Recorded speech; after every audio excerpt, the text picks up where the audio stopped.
జుట్టు రాలిపోతుంది, hair fall అవుతుంది, చాలామంది బాధపడుతున్నారు.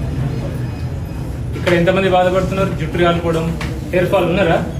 అమ్మాయిలు కూడానా? సరే. సో దాని గురించి కొన్ని విషయాలు చెప్తా. ఇప్పుడు మీరు ఒకటి గమనించండి, రోడ్డు పక్కన మతి స్థిమితం లేని వాళ్ళు ఉంటారు, మెంటలీ రిటార్డెడ్, జ్ఞానం అంటే మెంటలీ స్టేబుల్ ఉండరు వాళ్ళు. ఒక్కడికైనా జుట్టు లేకుండా చూసిరా మీరు? హెయిర్ ఫాల్ బట్టకుండా చూసిరా ఒక్కనైనా? మతి స్థిమితం లేని వాళ్ళని చూడలేదు.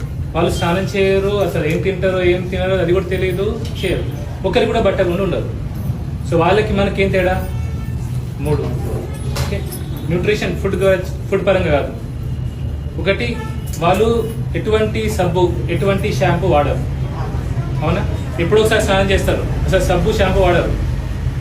మన దేవుడు మన బాడీ మీద గుడ్ బ్యాక్టీరియా ఇచ్చాడు, జనరలీ గుడ్ బ్యాక్టీరియా. దాని పని ఏంటంటే మన బాడీని ప్రొటెక్ట్ చేయాలి.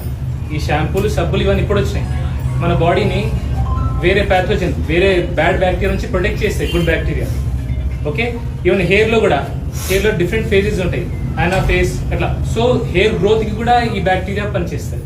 ఎప్పుడైతే మనం ఈ షాంపూలు సబ్బులు వాడతామో ఆ గుడ్ బ్యాక్టీరియా చనిపోతుంది. అందుకే ఇంతకు ముందు పూర్వజుల్లో అంతగానం బట్టగులు లేవు, ఇప్పుడే బట్టగులు వస్తుంది. సో ఎక్కువ ఈ షాంపూలు వాడడం మంచిది కాదు. నేనేం చేస్తా, నేను నెలకు 1-2 సార్లు కుంకుడుకాయ పులుసు పర్సనలీ డైల్యూట్ చేసి తలకు వాడతా, నెలకు 1-2 అంతే.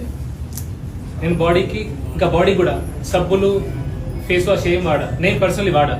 రోజు జస్ట్ నీళ్ళతోనే స్నానం చేసుకుంటా నేను పర్సనలీ. మీరు చేయమని అంటలేను. వారానికి 2-3 సార్లు సున్నిపిండి ఉంటుందా, చేస్తా.